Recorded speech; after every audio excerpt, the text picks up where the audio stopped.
오늘 들려드릴 이야기는 한 여성의 삶을 통해 가족의 진정한 사랑과 희생을 되돌아보는 감동적인 이야기입니다. 우리의 주인공은 이제 40을 넘긴 여성으로 두 아들을 둔 어머니이기도 합니다. 그녀의 이야기는 어린 시절 6살이라는 너무나 어린 나이에 아버지를 잃으면서 시작됩니다. 그녀에게 아버지는 언제나 흐린 기억 속에서만 존재했습니다. 두 팔을 벌리고 환하게 웃으시던 모습, 그것이 아버지에 대한 전부였죠. 가끔은 이 짧은 기억마저 잊고 싶지 않아서 그녀는 일부러 낡은 앨범을 꺼내 들곤 했습니다. 엄마, 이분이 우리 아빠 맞지? 키가 정말 크셨네. 그리고 이 가죽 자켓을 무척 좋아하셨나 봐. 사진마다 입고 계시는 것 같아. 어머니는 그런 딸의 질문에 언제나 즐거운 표정으로 대답해 주셨습니다. 맞아. 그 옷을 얼마나 좋아했던지 한여름 빼고는 매일 입고 다녔다니까. 키 큰 양반이 가죽 자켓까지 입고 다니니까 잘생겼다는 소리도 꽤 많이 들었고, 아버지는 외동딸인 그녀를 무척이나 예뻐하셨다고 합니다. 밖에 나갈 때면 꼭 옆구리에 끼고 바람에 날아갈세라 꼭 붙들고 다니셨다는군요. 심지어 딸의 돌잔치 때는 아버지가 딸보다 더 많이 우셨다고 하니 그 애정이 얼마나 깊었는지 짐작할 수 있습니다. 하지만 아버지의 빈자리를 채우기 위해 어머니가 감당해야 했던 무게는 실로 대단했습니다. 생계를 유지하기 위해 시장에서 생선 장사, 채소 장사, 나물 장사까지 돈이 되는 모든 일에 나서셨죠. 여자 혼자 딸 하나를 키우며 살아가는 것이 얼마나 힘들었을까요? 그런 현실 속에서 어머니의 성격은 억세기로 유명했습니다. 머리 관리하기 귀찮다고 늘 단발머리만 고집하시고 목소리도 담장을 넘을 정도로 쩌렁했습니다. 특히 장사를 할 때는 더욱 그랬죠. 내가 저번에도 5,000원치나 사갔잖아. 그러니까 오늘은 차비만 좀 빼줘. 2,000원치 콩나물을 사가면서 차비 빼달라는 사람이 어디 있어. 그럼 내가 여기까지 콩나물로 걸어온 줄 알아? 어디서 말도 안 되는 소리를 하고 있어. 어머니의 드센 성격은 손님들에게도 예외가 없었습니다. 특히 돈과 관련된 이야기만 나오면 무섭게 화를 내셨죠. 한 번은 평생 잘 지내던 이웃이 사정이 급하다며 돈을 빌려달라고 했을 때의 일입니다. 내가 무슨 자선 사업가인 줄 알아? 돈 필요하면 벌어서 쓰든지 은행에 가든지. 그딴 얘기하려면 내 집에서 썩어져. 이딴 얘기 들으려고 커피 한 잔 준 것도 아까워 죽겠네. 그 매정한 말에 이웃은 결국 울면서 돌아갔고 딸인 주인공은 그 모습을 보며 안타까워했습니다. 하지만 어머니는 단호했습니다. 과부가 딸 하나 키우고 산다고 얼마나 무시하는 줄 알아? 이런 상황일수록 더 악착같이 살아야 무시 안 당하는 거야. 너도 누가 돈 얘기하면 단칼에 거절해야 돼. 이렇게 어머니는 세상 사람들에게 가시를 잔뜩 세우고 사셨지만 딸에게만큼은 자상한 어머니였습니다. 딸의 안전을 무엇보다 걱정하셨고 잠시라도 연락이 안 되면 온갖 나쁜 상상을 하며 무척 불안해하셨죠. 한 번은 딸이 보충 수업 중이라 연락을 못 받았을 때 무더운 날씨에도 불구하고 땀을 뻘뻘 흘리며 학교와 학원을 뒤지며 찾아다니셨습니다. 그날 딸은 살면서 제일 크게 혼이 났지만 동시에 어머니의 깊은 사랑을 느낄 수 있었습니다. 내 아빠 그렇게 보내고 엄마한테 너 하나뿐인데 그런 걱정이 안 돼?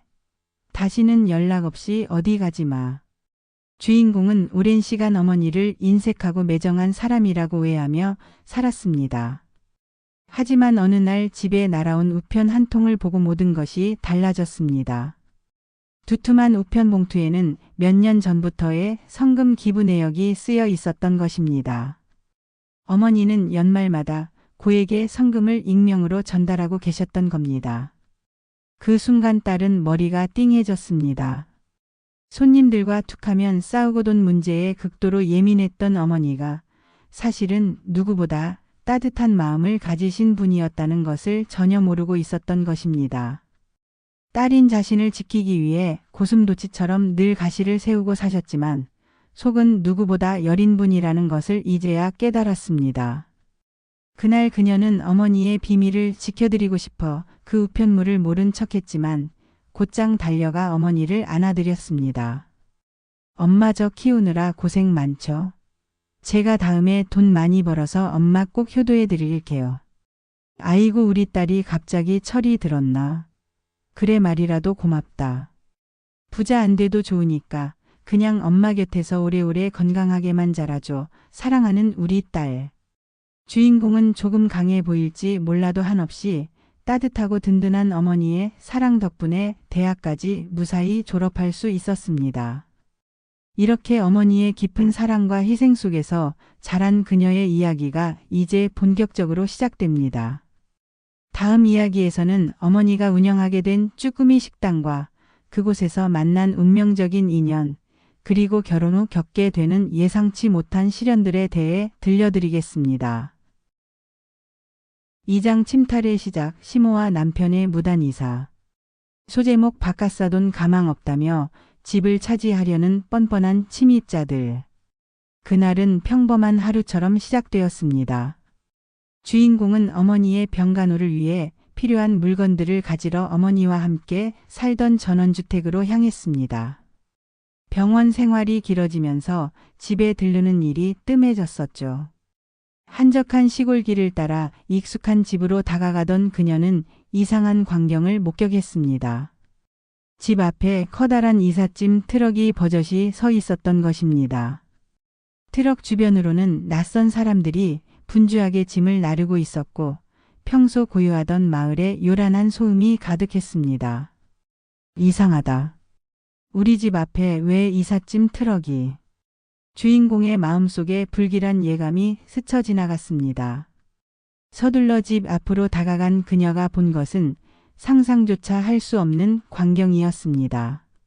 마당에서는 시어머니가 마치 집주인이라도 된 양 이삿짐꾼들에게 이래라 저래라 지시를 내리고 있었고 남편은 무거운 냉장고를 들여놓느라 분주하게 움직이고 있었습니다.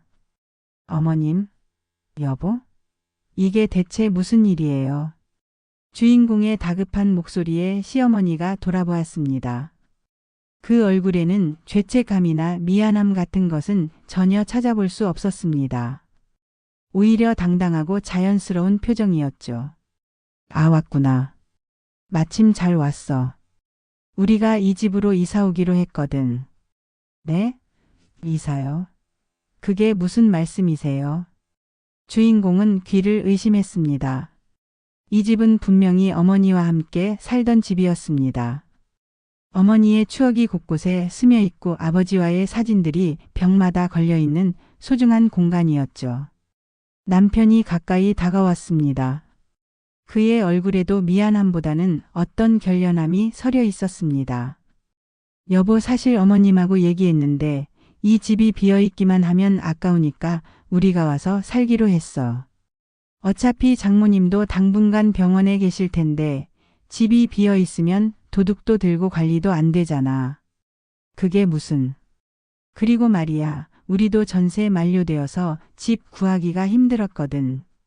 마침 이렇게 좋은 집이 있는데 가족끼리 뭘 그렇게 따져가며 사는 거야. 남편의 말에는 이미 모든 것이 결정된 것처럼 확신에 찬 어조가 배어 있었습니다. 마치 이것이 가장 합리적이고 당연한 선택인 양 말하고 있었죠. 시어머니가 끼어들었습니다. 그러게 말이야. 어차피 바깥사돈 가망도 없어 보이고 이 좋은 집이 비어서 썩는 것보다야 우리라도 와서 잘 관리해 주는 게 낫지 않겠니? 바깥사돈 가망 없다는 말이 주인공의 귀를 때렸습니다. 지금 투병 중인 어머니를 두고 하는 말이었습니다. 그 순간 주인공의 온몸에 소름이 돋았습니다. 어머니가 돌아가시기를 기다리고 있다는 건가? 그래서 미리 집을 차지하려는 건가? 이삿짐꾼들은 계속해서 시댁 식구들의 짐을 집 안으로 들여놓고 있었습니다. 거실에는 낯선 커튼이 걸리고 부엌에는 시어머니의 그릇들이 자리를 잡아가고 있었습니다. 주인공은 마치 꿈을 꾸는 것 같았습니다. 아니, 악몽을 꾸고 있는 것 같았죠. 어머니와 함께했던 소중한 추억들이 낯선 사람들의 물건으로 하나둘씩 더비어가고 있었습니다. 잠깐만요. 이건 말이 안 돼요. 주인공의 목소리가 마당에 울려 퍼졌습니다. 이삿짐꾼들도 잠시 손을 멈추고 그녀를 바라보았습니다. 이 집은 저희 어머니 집이에요. 어머니가 병원에 계신다고 해서 마음대로 이사와서 사는 게 말이 돼요. 하지만 시어머니의 반응은 냉담했습니다. 뭔 소리야. 가족인데 뭘 그렇게 유난스럽게 굴어. 그리고 어차피 너희 어머니 상태가 그런데 집 관리는 누가 할 거야? 우리가 와서 살면서 잘 관리해 줄게. 상태가 그렇다는 게 무슨 뜻이에요? 주인공의 목소리에는 분노가 실려 있었습니다. 하지만 시어머니는 개의치 않는 듯 말을 이었습니다. 암 환자가 얼마나 갈 수 있겠어. 현실적으로 생각해봐. 이 집도 나중에는 너희가 물려받을 텐데 미리 와서 살면서 관리하는 게 좋지 않겠니? 그 순간 주인공은 자신의 귀를 믿을 수 없었습니다. 시어머니는 아직 치료를 포기하지 않은 어머니의 죽음을 기정사실로 여기고 있었고 심지어 유산까지 계산하고 있었던 것입니다. 더욱 충격적인 것은 남편의 태도였습니다. 아내의 분노를 달래기는커녕 오히려 어머니 편을 들고 있었죠. 여보, 너무 흥분하지 마. 어머님 말씀이 틀린 건 아니잖아. 우리도 어디 갈 곳이 필요했고 이 집도 비어 있으니까 서로에게 도움이 되는 거지. 도움이 된다고요? 지금 어머니가 병원에서 힘들게 투병하고 계시는데 그 틈을 타서 집을 차지하는 게 도움이라는 거예요. 주인공의 목소리는 떨리고 있었습니다. 분노와 슬픔, 그리고 배신감이 한꺼번에 밀려왔습니다. 시어머니가 거실 안에서 뭔가를 손에 들고 나왔습니다. 그것은 벽에 걸려 있던 어머니와 아버지의 사진이었습니다. 이런 오래된 사진들은 좀 치워야겠어. 우리가 살 집에 남의 사진이 걸려 있으면 기분이 이상하잖아. 그 순간 주인공의 마음속에서 뭔가가 끊어지는 소리가 들렸습니다. 어머니와 아버지의 추억이 담긴 사진을 남의 사진이라고 부르는 시어머니의 말이 가슴을 찔렀습니다. 그 사진 내려놓으세요. 주인공이 달려가 시어머니 손에서 사진을 빼앗았습니다. 액자 속 어머니는 환하게 웃고 계셨고 옆에는 젊은 시절 아버지의 모습이 있었습니다. 이건 우리 부모님 사진이에요. 함부로 치우실 수 없어요. 야, 너 지금 시어머니한테 대드는 거야? 시어머니의 목소리가 날카로워졌습니다. 하지만 주인공은 물러서지 않았습니다. 저는 지금 제 부모님을 지키고 있는 거예요. 어머니가 병원에 계신다고 해서 이 집이 어머님 것이 되는 건 아니거든요. 남편이 아내의 팔을 잡으며 말렸습니다. 여보, 진정해.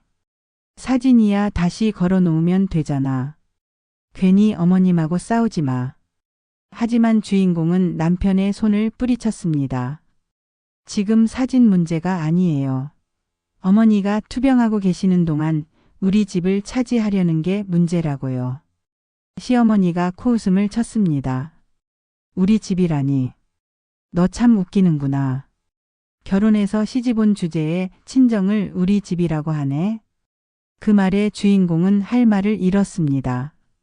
하지만 마음속 깊은 곳에서는 더욱 확고한 다짐이 솟아올랐습니다. 절대로 이 집을 넘겨줄 수 없어. 어머니의 추억이 담긴 이 집을, 아버지와의 기억이 살아있는 이 공간을 저들에게 빼앗길 수는 없어. 마당에서는 여전히 이삿짐꾼들이 바쁘게 움직이고 있었습니다. 시어머니와 남편은 마치 승리라도 한 듯 의기양양한 표정을 짓고 있었죠. 하지만 주인공은 알고 있었습니다. 이것은 시작에 불과하다는 것을. 그들의 탐욕은 여기서 멈추지 않을 것이라는 것을 말입니다. 어머니의 사진을 꼭 안고 선 주인공의 눈에는 결연한 의지가 타올라 했습니다. 어떤 일이 있어도 어머니를 지키고 이 집을 지켜내겠다는 굳은 다짐이 서렸습니다. 다음 이야기에서는 병원으로 돌아간 주인공이 어머니께 이 충격적인 소식을 어떻게 전했는지, 그리고 점점 더 노골적으로 드러나기 시작한 시댁 식구들의 본색에 대해 들려드리겠습니다. 3장 위조된 서류와 아버지의 대비. 소제목 붉은 인감의 거짓말과 USB에 담긴 아버지의 목소리. 이삿짐 정리가 끝난 며칠 후 주인공은 다시 한번 집을 찾았습니다. 어머니의 병원 용품을 더 가져가야 했기 때문이었죠. 하지만 집안의 모습은 이미 완전히 달라져 있었습니다. 거실에는 시어머니가 좋아하는 꽃무늬 커튼이 걸려 있었고 부엌에는 낯선 그릇들이 가득했습니다. 어머니와 아버지의 흔적들은 하나둘씩 사라져가고 있었죠. 남편이 소파에서 일어나 아내를 맞았습니다. 그의 표정에는 어떤 확신이 서려 있었습니다. 여보, 마침 잘 왔어. 너한테 보여줄 게 있거든. 남편은 테이블 위에서 두툼한 서류 봉투를 꺼내 들었습니다. 그리고는 마치 승리의 증거라도 내미는 듯 주인공 앞에 내밀었죠. 이게 뭔데요? 장인어른께서 생전에 작성하신 증여 계약서야. 이 집을 우리에게 넘겨주신다는 내용이지. 주인공은 서류를 받아들었습니다. 겉보기에는 그럴듯해 보였습니다. 아버지의 이름이 적혀 있고 붉은 인감도 선명하게 찍혀 있었죠. 하지만 뭔가 이상했습니다. 서류를 자세히 들여다보던 주인공은 이상한 점을 발견했습니다. 이 날짜. 뭔가 이상한데요. 계약서에 적힌 날짜는 아버지가 돌아가시기 불과 일주일 전이었습니다. 그 시기 아버지는 이미 의식을 잃은 상태였는데 어떻게 이런 서류를 작성할 수 있었을까요? 아버지가 그때 이런 서류를 쓸 수 있는 상태였나요? 제 기억으로는. 남편이 서둘러 말을 끊었습니다. 아버님이 마지막 정신이 있을 때 급하게 처리하신 거야. 자신의 상태를 아시고 미리 준비해 두신 거지. 하지만 주인공은 납득할 수 없었습니다.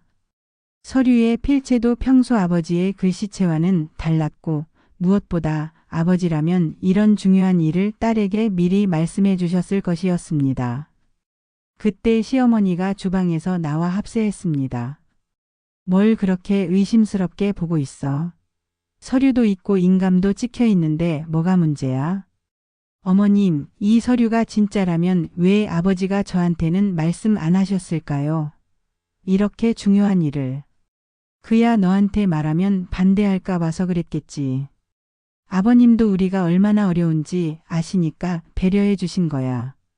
주인공의 머릿속에 갑자기 떠오르는 기억이 있었습니다. 아버지가 돌아가시기 몇 달 전 갑자기 함께 구청에 가자고 하셨던 일 말입니다. 그날 아버지는 이상하리만큼 꼼꼼하게 서류를 챙기셨습니다. 등기부등본부터 시작해서 각종 증명서들까지 말이죠. 민영아, 아빠가 나중에 없어도 너는 이 집 걱정 안 해도 돼. 오늘 모든 절차를 다 마무리할 거니까. 그날 구청에서 아버지는 정식으로 증여 절차를 밟으셨습니다. 딸인 주인공 명의로 집을 넘겨주시면서 등기까지 깔끔하게 처리하셨죠. 아버지, 왜 갑자기 이런 일을? 아빠 나이가 이제 많잖아. 언제 무슨 일이 생길지 모르니까 미리미리 준비해 두는 거야. 그래야 우리 딸이 나중에 고생 안 하지. 그뿐만 아니었습니다. 집에 돌아온 후 아버지는 서재에서 뭔가를 녹음하고 계셨습니다. 당시에는 일기를 쓰시는 줄 알았는데 지금 생각해보니 그것도 이상했습니다. 민영아, 이거 USB에 담아서 내 책상 서랍에 넣어둘 테니까 나중에 꼭 확인해봐. 아빠가 너한테 전하고 싶은 말이 있거든. 그 기억이 선명하게 되살아났습니다. 주인공은 갑자기 가슴이 뛰기 시작했습니다. 아버지가 이미 모든 것을 예견하고 준비해 두셨던 것 같았거든요. 여보, 잠깐만요. 이 서류 말고 다른 증거도 확인해 봐야겠어요. 다른 증거? 뭔 소리야? 이것만 있으면 되는 거 아니야? 남편의 목소리에 약간의 당황이 섞여 있었습니다. 하지만 주인공은 이미 확신에 차 있었습니다. 제가 확인해 볼 게 있어요. 잠깐만 기다려 주세요. 주인공은 서둘러 아버지의 서재로 향했습니다. 다행히 그곳만은 아직 시댁 식구들의 손이 닿지 않았습니다. 책상 서랍을 열어보니 아버지가 말씀하셨던 USB가 그대로 있었습니다. 노트북을 켜고 USB를 꽂았습니다. 파일을 클릭하자 아버지의 목소리가 흘러나왔습니다. 민영아, 이 녹음을 듣고 있다면 아빠에게 무슨 일이 생긴 후일 거야. 아빠는 너를 위해서 미리 모든 준비를 해뒀단다. 주인공의 눈에 눈물이 고였습니다. 아버지의 따뜻하면서도 걱정스러운 목소리가 마음을 울렸습니다. 이 집은 이미 정식으로 내 이름으로 등기를 옮겨놨어. 2023년 3월 15일에 구청에서 모든 절차를 마쳤고 등기부등본도 내 책상 두 번째 서랍에 넣어뒀단다. 주인공은 서둘러 두 번째 서랍을 열었습니다. 정말로 새로 발급받은 등기부등본이 들어 있었습니다.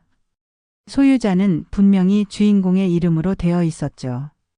아버지의 목소리가 계속 이어졌습니다. 혹시라도 나중에 누군가 다른 서류를 들고 와서 이 집이 자기 것이라고 한다면 그건 거짓말이야. 아빠는 오직 너 하나만을 생각해서 이 모든 것을 준비했거든. 주인공은 등기부등본을 들고 거실로 돌아왔습니다.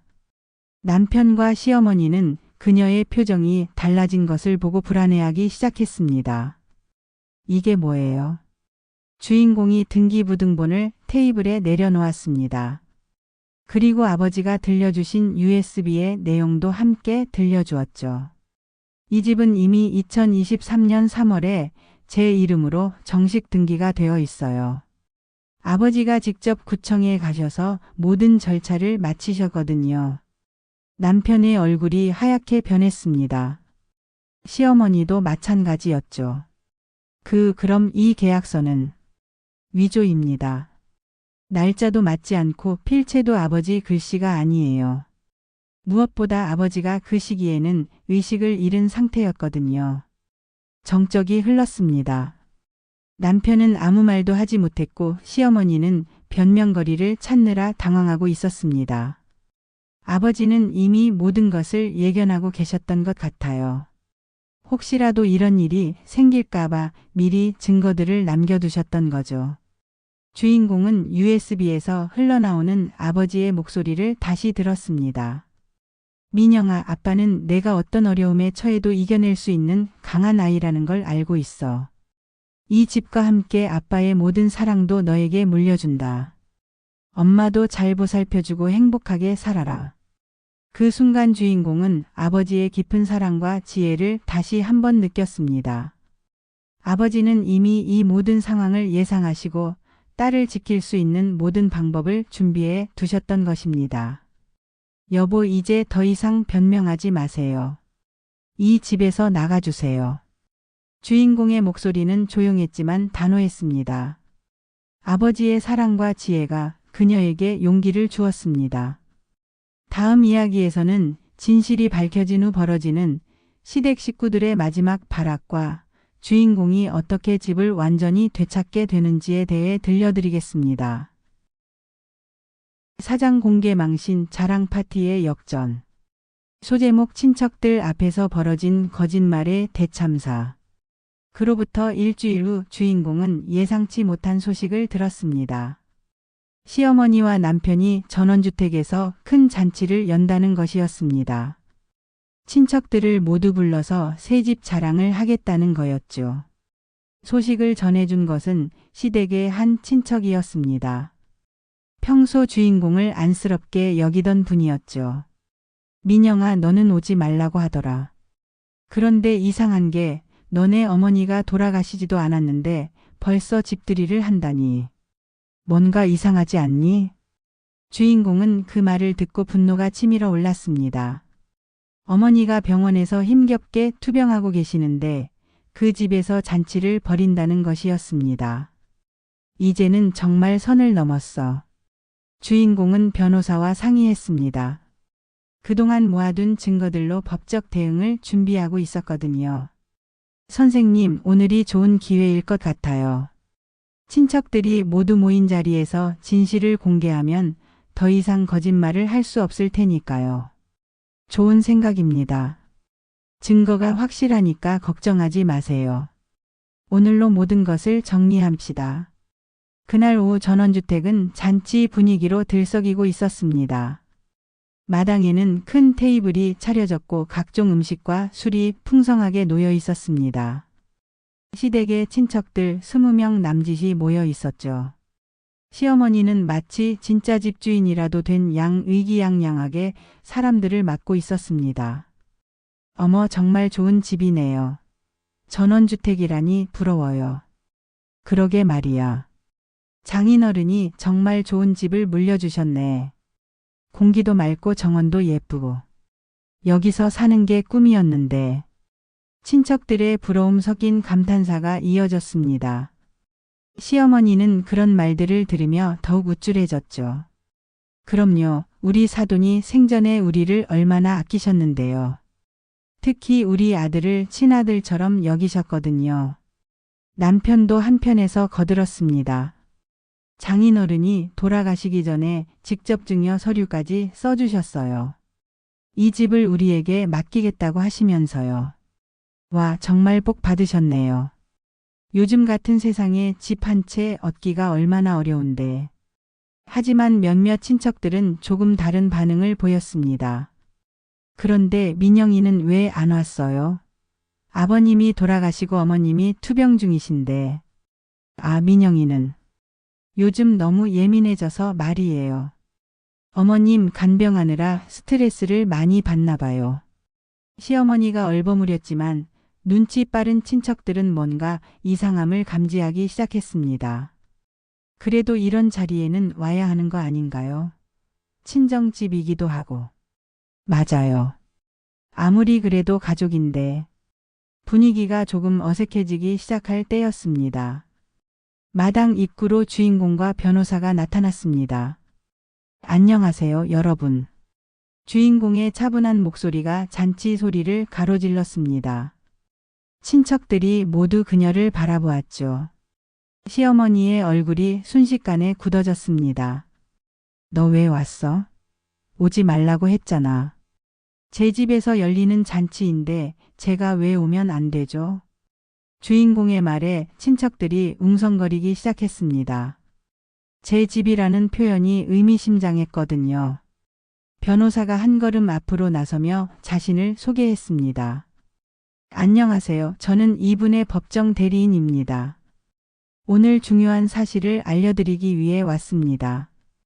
시어머니가 발끈했습니다. 무슨 변호사까지.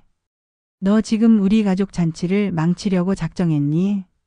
아니에요, 어머님. 저는 진실을 말하려는 것뿐이에요. 주인공은 가져온 가방에서 노트북을 꺼냈습니다. 그리고 친척들을 향해 차분하게 말했습니다. 여러분, 잠시만 들어보세요. 제 아버지가 돌아가시기 전에 남기신 말씀이 있습니다. USB를 노트북에 꽂고 재생 버튼을 눌렀습니다. 아버지의 목소리가 마당에 울려 퍼지기 시작했습니다. 민영아, 이 녹음을 듣고 있다면 아빠에게 무슨 일이 생긴 후일 거야. 아빠는 너를 위해서 미리 모든 준비를 해뒀단다. 친척들의 표정이 진지해졌습니다. 고인의 육성을 직접 듣게 되니 분위기가 숙연해졌죠. 이 집은 이미 정식으로 내 이름으로 등기를 옮겨놨어. 2023년 3월 15일에 구청에서 모든 절차를 마쳤고 등기부등본도 내 책상 두 번째 서랍에 넣어뒀단다. 시어머니와 남편의 얼굴이 하얗게 변했습니다. 하지만 아버지의 목소리는 계속 이어졌습니다.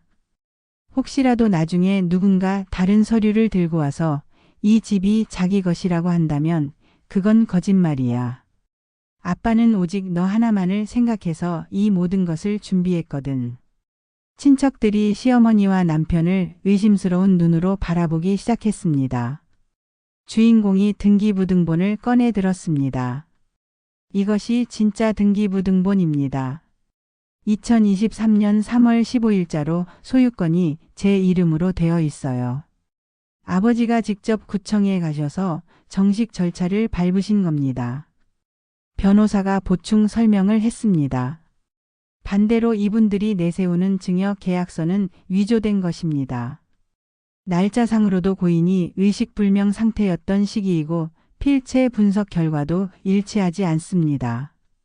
친척들 사이에서 웅성거리는 소리가 커졌습니다. 그럼 지금까지 거짓말을 한 거예요. 어머님이 투병 중인데 집을 가로챈 거라고요? 시어머니가 목소리를 높였습니다. 무슨 거짓말이야. 우리 사돈이 분명히. 하지만 이번에는 친척들이 그녀의 말을 끊었습니다. 형수님, 이건 아니잖아요. 아무리 그래도 이런 식으로. 맞아요. 민영이 어머님이 지금 어떤 상황인데 이렇게 하면 어떻게 해요? 고인의 육성 녹음까지 있는데 뭘 더 변명해요.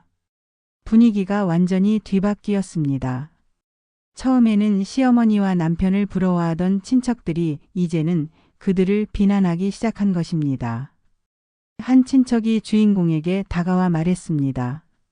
민영아, 우리가 몰라서 미안했어. 내가 얼마나 힘들었을까. 정말 어떻게 이런 일이. 민영이 혼자 어머님 간병하면서 이런 일까지 당했다니. 시어머니는 점점 궁지에 몰렸습니다. 여러분 오해예요. 우리는 그냥 집 관리를 도와주려고. 관리를 도와준다면서 집들이를 해요. 그것도 주인 몰래? 맞아요. 이건 말이 안 되죠. 남편도 마지막 변명을 시도했습니다. 우리도 어쩔 수 없는 사정이 있었어요. 전세가 만료되어서. 하지만 변호사가 단호하게 말했습니다. 사정이 어떻든 남의 집을 불법 점유할 권리는 없습니다. 지금 당장 이 집에서 나가시기 바랍니다. 친척들도 한 목소리로 그들을 몰아세웠습니다. 형수님, 이제 그만하세요. 너무 보기 안 좋아요. 민영이한테 사과하고 나가세요. 시어머니와 남편은 더 이상 버틸 수 없었습니다. 모든 증거가 명확했고 친척들마저 등을 돌린 상황에서 할 수 있는 일이 없었죠. 결국 그들은 그날로 집을 떠났습니다. 잔치 음식들은 그대로 남겨둔 채 황급히 짐을 싸서 나간 것입니다. 친척들은 주인공을 위로하며 하나둘씩 돌아갔습니다. 민영아, 앞으로 무슨 일 있으면 언제든 연락해. 내가 옳은 일을 했어. 아버님도 하늘에서 기뻐하실 거야. 그렇게 하루아침에 모든 것이 정리되었습니다. 아버지의 지혜와 사랑 덕분에 집을 지켜낼 수 있었던 것입니다. 다음 이야기에서는 집을 되찾은 후 주인공이 어떻게 새로운 삶을 시작하게 되는지, 그리고 어머니와 함께 보낸 마지막 소중한 시간들에 대해 들려드리겠습니다. 5장 퇴거와 붕괴, 욕망으로 맺힌 모자의 결별. 소제목 무너진 체면과 욕망 앞에서 갈라선 모자의 동맹. 친척들이 하나둘씩 자리를 떠난 후 전원주택에는 어색한 정적이 흘렀습니다. 시어머니와 남편은 여전히 항복하지 않으려는 듯 버티고 있었지만 이미 상황은 돌이킬 수 없는 지경에 이르렀습니다. 변호사가 차분하게 말했습니다. 이제 법적으로 할 말씀은 다 드린 것 같습니다. 24시간 이내에 이 집에서 나가주시지 않으면 강제 퇴거 절차를 진행하겠습니다. 시어머니가 마지막 발악을 시작했습니다. 이게 말이 돼? 우리가 며느리한테 이런 대우를 받는다고? 어머님, 며느리라는 이유로 남의 집을 점유할 권리는 없어요. 주인공의 목소리는 더 이상 흔들리지 않았습니다. 아버지의 사랑과 진실이 그녀에게 힘을 주었거든요. 남편이 마지막 협상을 시도했습니다. 여보, 우리도 갈 곳이 없어. 조금만 시간을 줘. 한 달만. 아니, 보름만. 안 돼요. 하루라도 더는 불가능해요. 그때 변호사가 휴대폰을 들어 전화를 걸었습니다.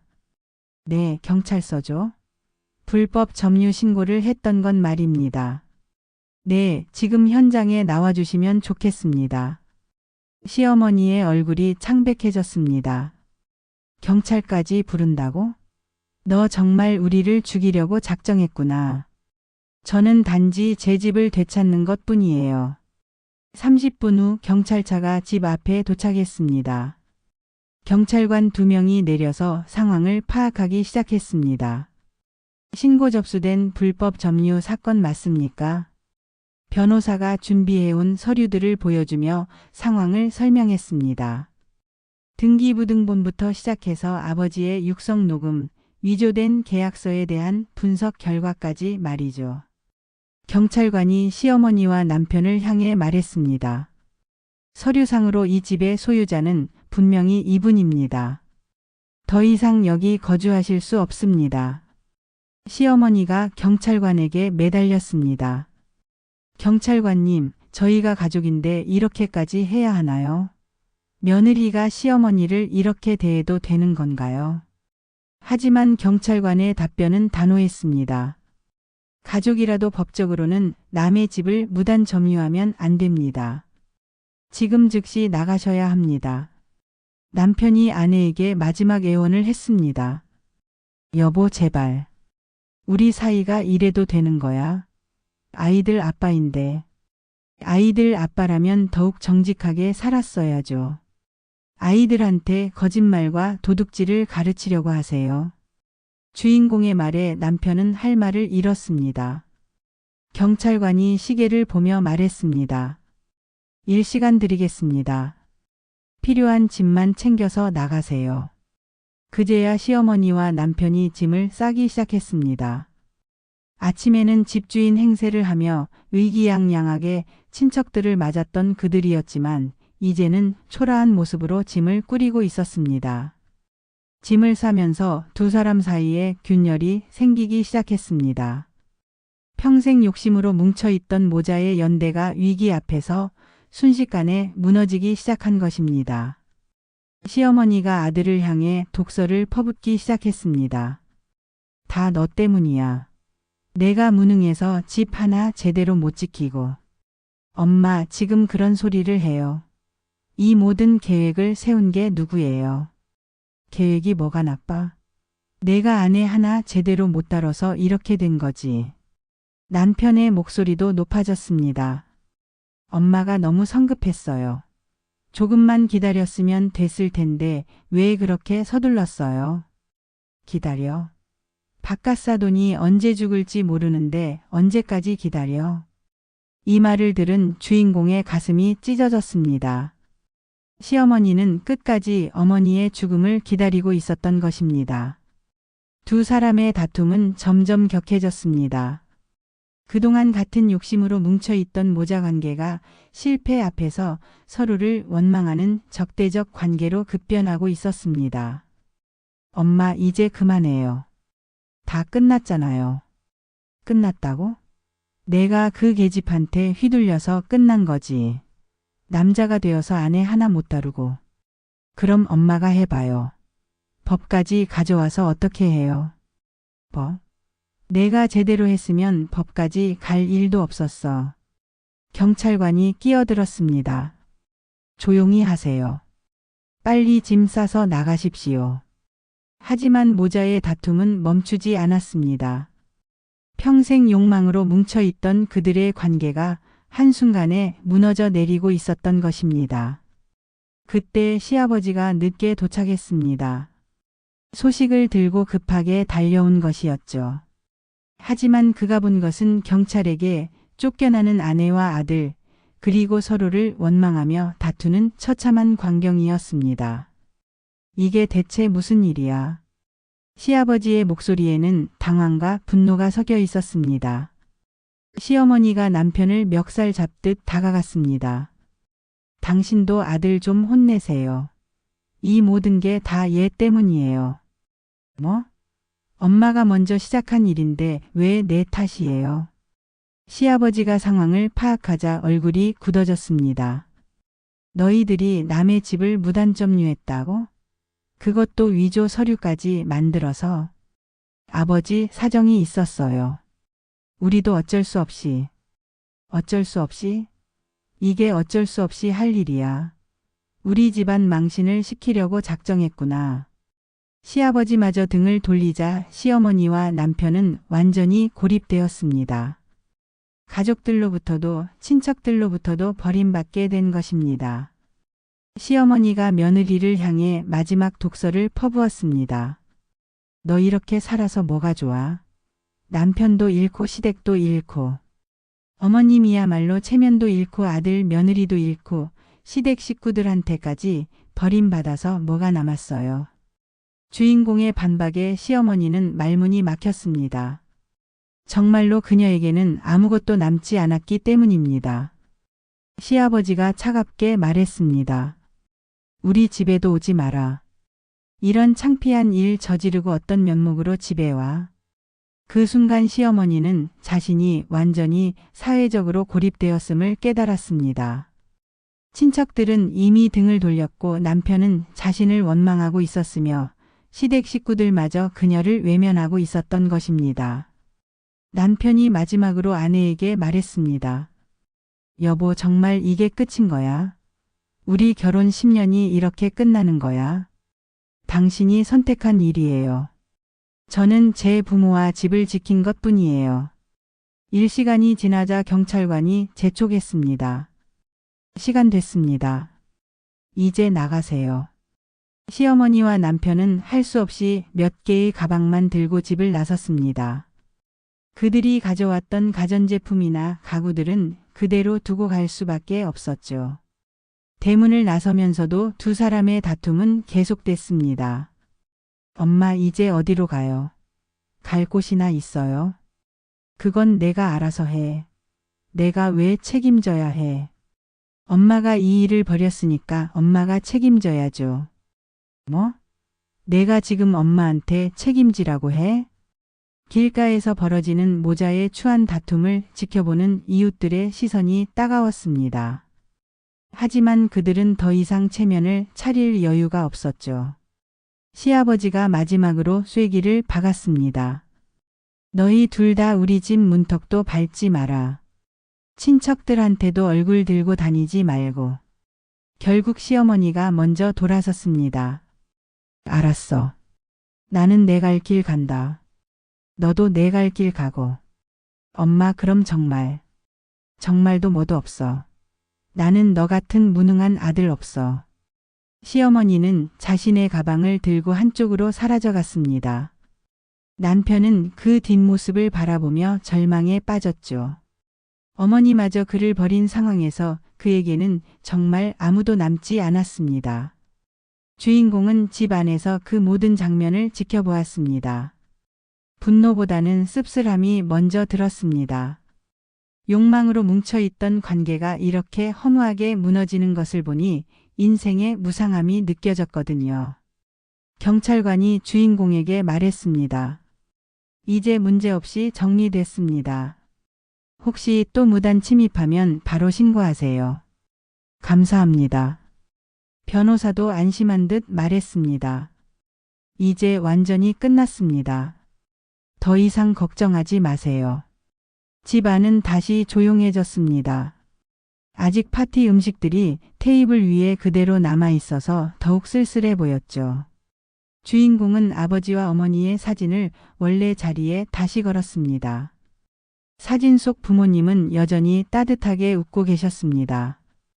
아버지, 고마워요. 아버지가 미리 준비해 두신 덕분에 우리 집을 지킬 수 있었어요. 그날 밤 주인공은 오랜만에 자신의 집에서 편안하게 잠들 수 있었습니다. 욕심과 거짓으로 뭉쳐있던 관계들이 모두 무너졌지만 진실과 사랑으로 세워진 가족의 울타리는 여전히 견고했습니다. 다음 이야기에서는 집을 되찾은 주인공이 어머니와 함께 보낸 마지막 소중한 시간들과 어머니가 남기신 마지막 선물에 대해 들려드리겠습니다. 6장 작별과 귀한 삶을 지켜낸 주인공. 소제목 아버지의 마지막 선물과 새로운 시작의 약속. 집을 되찾은 지 한 달 후 주인공에게는 예상하지 못한 소식이 전해졌습니다. 그동안 꾸준히 치료를 받고 계시던 어머니의 상태가 급격히 악화된 것입니다. 병원에서 온 전화를 받은 주인공은 서둘러 병원으로 달려갔습니다. 어머니는 의식을 잃은 채 산소흡기에 의존하고 계셨습니다. 의사가 조심스럽게 말했습니다. 많이 약해지셨어요. 이제 며칠, 길어야 일주일 정도로 보입니다. 주인공의 마음이 무너져 내렸습니다. 집을 지켜냈다는 기쁨도 잠깐, 정작 가장 소중한 사람을 잃게 될 위기에 처한 것입니다. 어머니 들리세요? 제가 우리 집을 지켜냈어요. 아버지가 준비해 주신 덕분에 모든 걸 되찾았어요. 어머니는 의식이 없으셨지만 주인공은 계속해서 말씀을 드렸습니다. 어머니, 전원주택에서 기다리고 있을게요. 빨리 나으셔서 함께 그곳에서 살아요. 하지만 어머니의 상태는 나아지지 않았습니다. 주인공은 병원에서 밤낮 없이 어머니를 돌보며 마지막 시간을 함께 했습니다. 어느 새벽 어머니가 잠깐 의식을 되찾으셨습니다. 아주 희미한 목소리로 딸을 불렀습니다. 민영아, 네 엄마. 여기 있어요. 어머니의 손은 차가웠지만 딸의 손을 꼭 잡고 계셨습니다. 우리 집은 잘 지켰니? 네 엄마. 걱정 마세요. 아버지가 미리 모든 걸 준비해 주셔서 완벽하게 지켜냈어요. 어머니의 입가에 희미한 미소가 떠올랐습니다. 다행이다. 내 아버지가 정말 지혜로운 사람이었어. 엄마 힘내세요. 우리 함께 그 집에서 행복하게 살아요. 하지만 어머니는 고개를 저으셨습니다. 엄마는 이제 내 아버지 곁으로 가야 해. 너무 보고 싶었거든. 주인공의 눈에 눈물이 고였습니다. 엄마 아직 안 돼요. 제가 혼자 어떻게 살아요.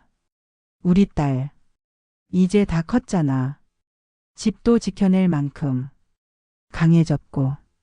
어머니의 목소리가 점점 작아졌습니다. 그 집에서 행복하게 살아. 엄마 아빠가 항상 지켜볼게. 그것이 어머니의 마지막 말씀이었습니다. 어머니는 딸의 손을 잡은 채로 조용히 눈을 감으셨습니다. 주인공은 어머니의 장례를 치르며 진정한 혼자가 되었음을 실감했습니다. 이제 정말로 세상에 자신 하나만 남게 된 것입니다. 장례를 마치고 전원주택으로 돌아온 주인공은 빈집 안을 둘러보았습니다. 얼마 전까지만 해도 시댁 식구들의 물건들로 어수선했던 이곳이 이제는 다시 원래의 모습을 되찾았습니다. 거실 벽에는 부모님의 사진이 나란히 걸려 있었습니다. 주인공은 그 앞에 서서 한참을 바라보았습니다. 아버지, 어머니, 저 혼자 남았어요. 무섭긴 하지만 그래도 이 집이 있으니까 괜찮을 것 같아요. 마당으로 나간 주인공은 깊은 숨을 들이마셨습니다. 맑은 공기와 함께 새들의 지저귐이 들려왔습니다. 어머니가 그토록 사랑했던 이 평온한 풍경을 혼자서 바라보고 있으니 마음이 복잡했습니다. 그때 마당 한쪽에서 뭔가를 발견했습니다. 어머니가 생전에 가꾸시던 작은 텃밭이었습니다. 며칠 사이에 잡초가 자라 있었지만 어머니가 심으신 채소들이 여전히 푸르게 자라고 있었습니다. 주인공은 무릎을 꿇고 흙을 만져보았습니다. 어머니의 손길이 담긴 따뜻한 흙이었습니다. 엄마가 이 흙에 얼마나 많은 사랑을 쏟으셨을까. 그 순간 주인공은 깨달았습니다. 이 집은 단순한 건물이 아니라 부모님의 사랑과 희생이 고스란히 담긴 삶의 터전이었다는 것을요. 아버지는 딸의 미래를 걱정하며 법적으로 모든 것을 완벽하게 준비해 주셨고 어머니는 생명이 닿을 때까지 이 집을 아름답게 가꾸며 딸을 기다리셨습니다. 내가 이 집을 지킨 게 아니라 부모님이 나를 지켜주신 거구나. 주인공은 집 안으로 들어가 아버지가 남겨주신 서류들을 다시 꺼내보았습니다. 등기부등본, 증여 관련 서류, 그리고 USB에 담긴 아버지의 육성까지. 모든 것이 딸을 위한 사랑의 증거들이었습니다. USB를 다시 재생해 보았습니다. 민영아, 이 집과 함께 아빠의 모든 사랑도 너에게 물려준다. 엄마도 잘 보살펴주고 행복하게 살아라. 아버지의 목소리를 들으며 주인공은 눈물을 흘렸습니다. 하지만 이번에는 슬픔의 눈물이 아니었습니다. 감사함과 다짐의 눈물이었죠. 아버지 약속드릴게요. 이 집에서 정말 행복하게 살겠어요. 그리고 언젠가 제가 가족을 이루게 되면 아버지와 어머니가 저에게 해주셨던 것처럼 사랑으로 가득한 집을 만들어 나갈게요. 그날 밤 주인공은 부모님의 침실에서 잠을 청했습니다.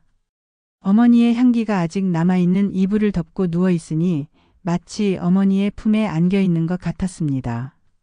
창문 너머로 보이는 별들이 유난히 밝게 빛나고 있었습니다. 주인공은 그 별들을 바라보며 생각했습니다. 저 별 중에 하나는 아버지, 또 다른 하나는 어머니일까? 두 분이 저를 지켜보고 계시는 걸까? 다음 날 아침, 주인공은 일찍 일어나 집 안을 정리하기 시작했습니다. 시댁 식구들이 어지럽혀 놓은 흔적들을 말끔히 치우고 부모님이 좋아하셨던 방식대로 집을 꾸며나갔습니다.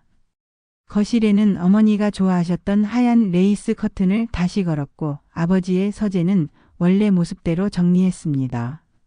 마당의 텃밭도 어머니의 뜻에 따라 계속 가꾸어 나가기로 했습니다. 일주일 후 주인공은 동네 부동산에서 일하기 시작했습니다. 이 지역을 누구보다 잘 알고 있었고 집에서 가까운 곳에서 일할 수 있는 것이 좋았습니다. 새로 오신 분 맞죠? 잘 부탁드려요. 네, 열심히 하겠습니다. 일을 하면서 주인공은 새로운 사람들과 인연을 맺기 시작했습니다. 동네 사람들은 그녀의 사연을 듣고 많은 응원을 보내주었습니다. 참 대단한 일을 해내셨네요. 부모님이 하늘에서 얼마나 기뻐하실까요? 정말 부모님을 잘 둔 덕분이에요. 특히 아버지가 미리 준비를 철저히 해주셔서 가능한 일이었어요. 저녁이 되면 주인공은 집으로 돌아와 부모님께 하루 있었던 일들을 이야기했습니다. 아버지, 어머니, 오늘은 좋은 일이 있었어요. 새로운 분들과 인사를 나눴는데 모두들 저를 따뜻하게 맞아주시더라고요. 사진 속 부모님은 여전히 따뜻하게 웃고 계셨습니다. 몇 달이 지나면서 주인공은 점점 안정을 찾아갔습니다. 처음에는 혼자 사는 것이 외롭고 무서웠지만 이제는 이 집이 주는 평화로움을 만끽할 수 있게 되었습니다. 어느 일요일 오후 주인공은 마당에서 차를 마시며 하늘을 바라보았습니다. 구름이 천천히 흘러가는 모습을 보니 마음이 평온해졌습니다. 내가 이 집을 지켜낸 게 아니라 이 집이 나를 지켜준 거였구나. 주인공은 깨달았습니다. 집을 지키기 위한 싸움은 단순히 재산을 지키는 일이 아니었습니다. 그것은 부모님의 사랑을 지키고 자신의 정체성을 지키고 나아가 자신의 삶 자체를 지키는 일이었던 것입니다. 만약 그때 포기했다면 주인공은 지금 이런 평화를 누릴 수 없었을 것입니다. 부모님의 사랑이 담긴 이 공간에서 부모님의 뜻을 이어받아 새로운 삶을 시작할 기회도 없었을 것입니다. 해가 저물어가는 마당에 서서 주인공은 부모님께 감사 인사를 드렸습니다. 아버지, 어머니 정말 고마워요.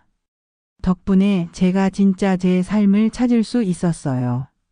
앞으로도 이 집에서 행복하게 그리고 의미 있게 살아갈게요. 바람에 나뭇잎들이 살랑거리는 소리가 마치 부모님의 대답처럼 들렸습니다. 이제 주인공의 진짜 이야기가 시작되려 하고 있었습니다. 부모님의 사랑을 바탕으로 자신만의 새로운 인생을 써내려가는 이야기 말입니다. 끝까지 시청해 주셔서 감사합니다.